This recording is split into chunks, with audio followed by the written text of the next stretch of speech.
Hi, this is John from Travel Diaries, and we're in Pacific Grove, California on the Monterey Peninsula. On this episode of Travel Diaries, we'll be leaving the beautiful Monterey Peninsula and heading north to wine country, Napa Valley, California. While we're there, we'll try some great wine, try some exceptional food, and see some more beautiful sights. So come with us.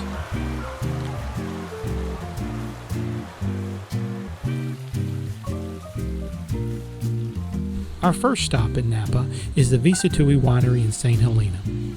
In addition to the winery, EP03 is also known for its traditional Italian market and its beautiful grounds. No trip to EP03 is complete without spending some time outdoors in their popular picnic area. If you ever find yourself in Napa on a Saturday or Sunday in the summer, be sure to stop by for the best lunch feast you can find. EP03 serves grilled prawns, tri-tip steak, salmon, barbecue ribs, Italian sausage, homemade thin crust pizzas.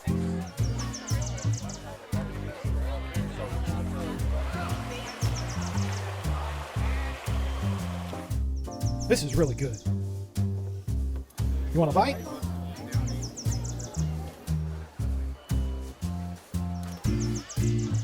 Like many wineries in Napa, EP03 has a no-reservation tasting room where you can try their many varieties of wine. No matter where you go in Napa these days, you're going to pay to taste wines. On occasion, you get the $10 to $25 tasting fee back if you make a purchase, but gone are the days where sample flights of wine are free. Utilizing a buy one, get one free coupon from the web, we decided to go with the Reserve Tasting Menu, a sampling of 6 wines including a selection of their reserve and limited production wines for only $15. While John enjoyed the reds, I worked my way through some of their whites and rosés. We decided to come back before leaving town to pick up some Madeira. Overall, it was a great introduction to the Napa Valley experience.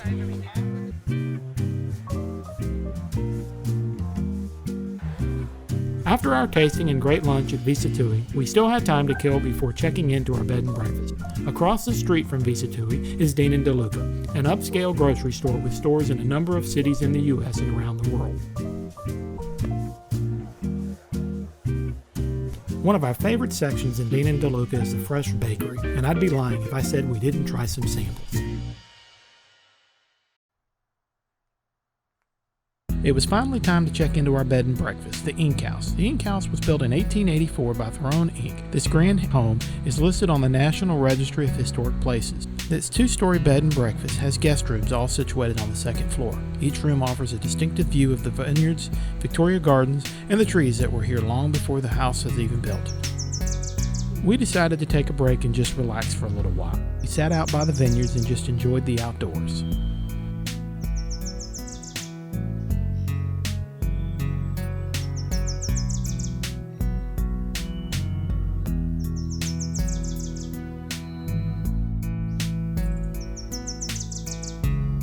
At the top of the house, high above the trees, you may relax and make yourself comfortable in the most distinctive architectural feature of the inn, which is a glass-enclosed observatory perched 50 feet above the valley floor. Guests are able to enjoy a 360-degree sweeping panoramic vista of the surrounding vineyards and hillsides. Scottish stained glass windows enhance the 12 by 20 foot observatory where you may read, sip wine, nap, and watch the sunset.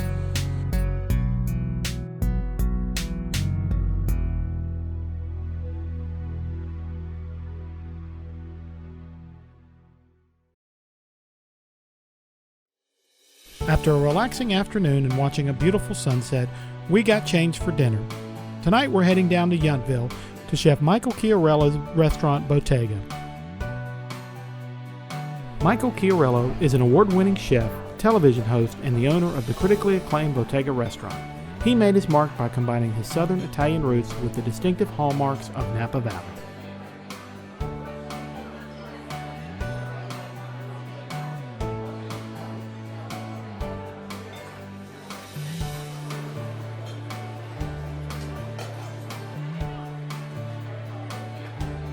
We started our meals with appetizers. I had the grilled short-rib meatballs with Sicilian heirloom tomato sauce. Heather had one of his specialties, the polenta under glass, topped with caramelized mushrooms and balsamic game sauce. For our main entrees, I ordered the duck 3 ways, a roasted breast, confit leg, and duck liver pate. Heather had the wood-grilled chops of grass-fed lamb. We also ordered a bottle of Kiarella's own wine. For a number of years, the Kiarella family has been producing their own wines here in Napa. We ordered their Bambino Cabernet to enjoy with our meal. We finished our meal with authentic cream-filled Italian donuts served with fresh raspberries.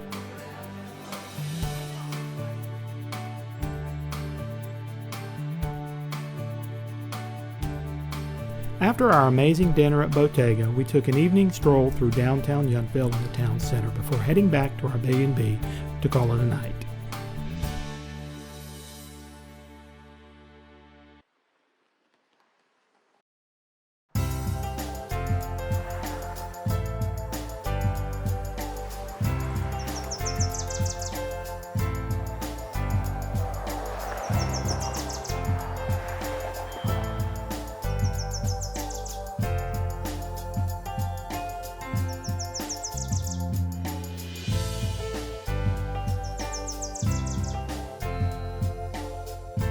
It's a beautiful Sunday morning in Napa Valley.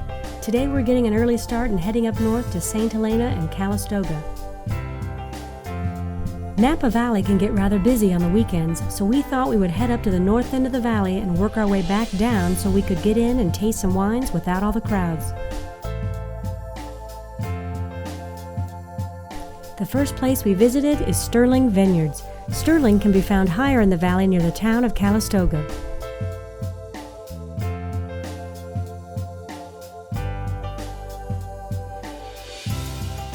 What makes them unique is their system of gondolas that carry you from the valley floor to the winery itself, which is perched 300 feet above the town, offering panoramic views of Napa Valley.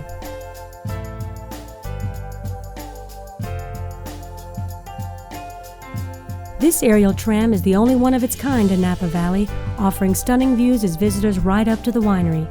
As you arrive, you are greeted with a glass of wine to enjoy as you stroll through art galleries, overlooks, and elevated walkways that allow the guests to follow the winemaking process from grape to glass.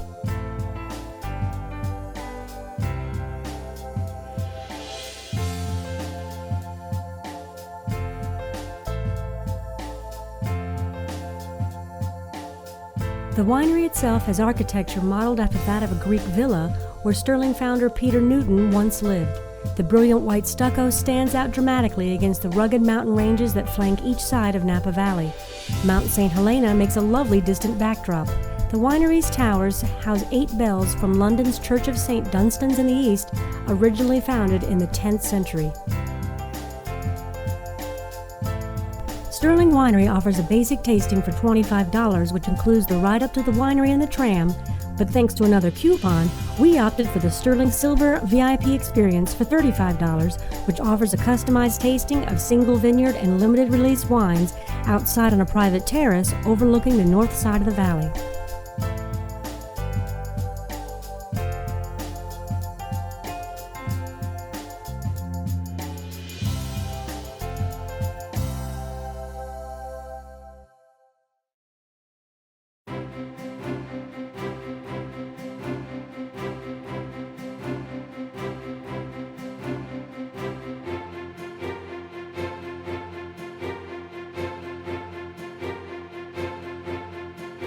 Being the big race fan that I am, our next stop couldn't be missed. Sometimes the finest things in life are often hidden away, and that's the case with the award-winning Andretti Winery. Nestled alongside a quiet country lane in the heart of Napa, Andretti Winery exudes old-world charm as it whisks wine lovers back in time to a slower pace of life. Modeled after a rambling Italian villa, the winery conjures up the boyhood home of its namesake, Mario Andretti, the finest race car driver of all time. Amidst the 42-acre estate, you can enjoy a blend of award-winning wines and racing history with the flavor of Italy radiating throughout. Founded in 1996 by Mario Andretti and his longtime friend Joe Antonini, former chairman and CEO of Kmart, Andretti Winery is dedicated to celebrating the Italian lifestyle, complete with some of the finest wines produced anywhere in the world. Blessed with the premium grapes grown on site, Andretti Winery produces an array of wines that, like Mario Andretti himself, are second to none.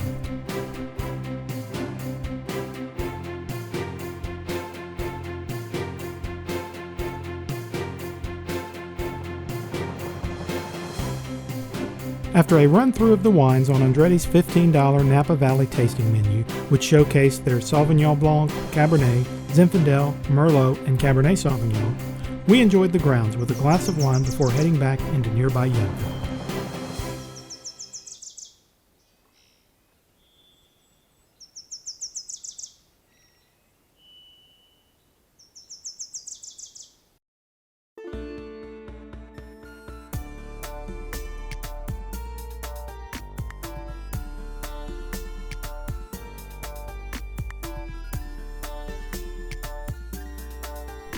Having been to Chef Michael Kiarella's restaurant Botega the night before, we wanted to swing back through Yountville and visit his retail store called Napa Style. The expansive shop features home furnishings, food, wine, and other Napa-inspired creations. With a variety of demonstrations and samples available from everything from fresh olive oil to Italian-style tapenade, it is a recommended stop for any foodie, wine lover, or home cook. While at Napa Style, you can sample Kiarella's own family wines as well as enjoy a sandwich at the Napa Style Panini and Wine Bar.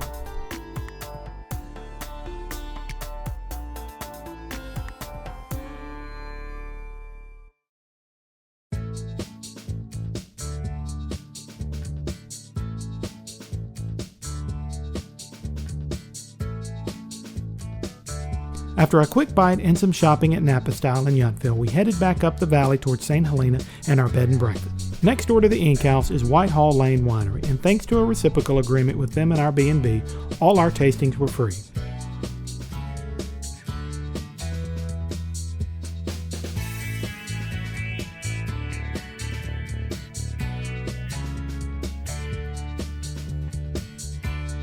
After a couple tastes of Whitehall Lane, we drove up into the town of St. Helena and did some window shopping because, yet again, the shops were already closed.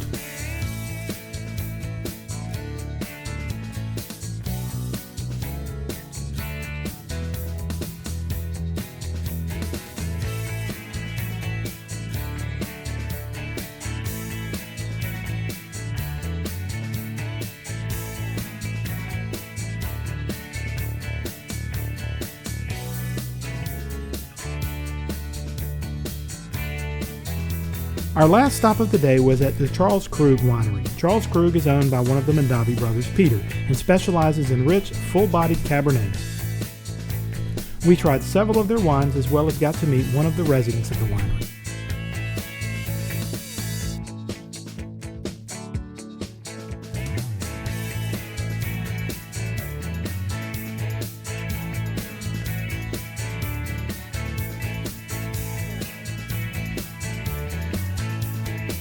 Our last day in Napa included a couple of final stops at local wineries and one that is rather famous. But before we make our last stop, we drop by Visitui again to grab some souvenirs, a bottle of Madeira, and some fresh snacks for our drive to San Francisco from their Italian market.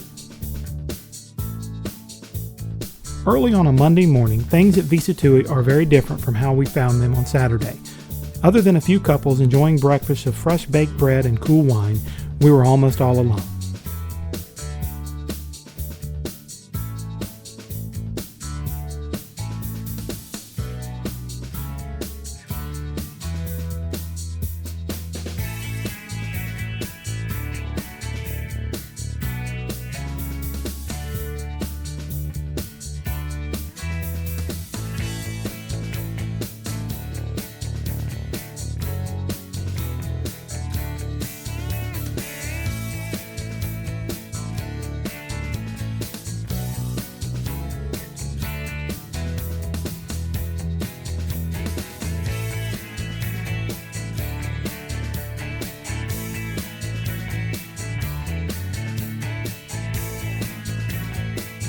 Before we left Napa, we wanted to pay a visit to Chateau Montelena.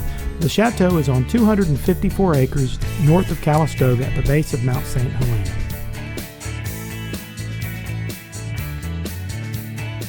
The winery was the focus and the set of the 2008 movie Bottle Shock, depicting the early beginnings of the California wine craze in the late 1970s.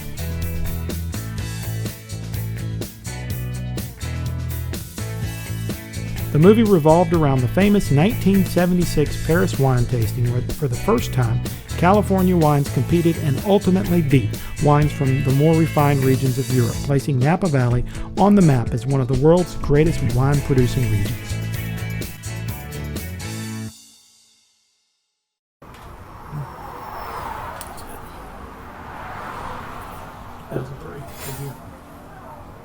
Well, that concludes yet another episode of Travel Diaries. So far in this season of Travel Diaries, we've transversed the coast of California, making stops in Pasadena, Santa Barbara, Monterey, and Napa Valley.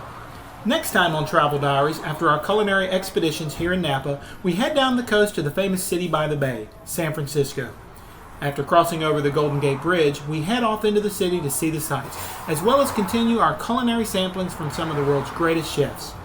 As we wind down our travels through the state of California, we hope you'll join us for our season finale and the next episode of Travel Diaries.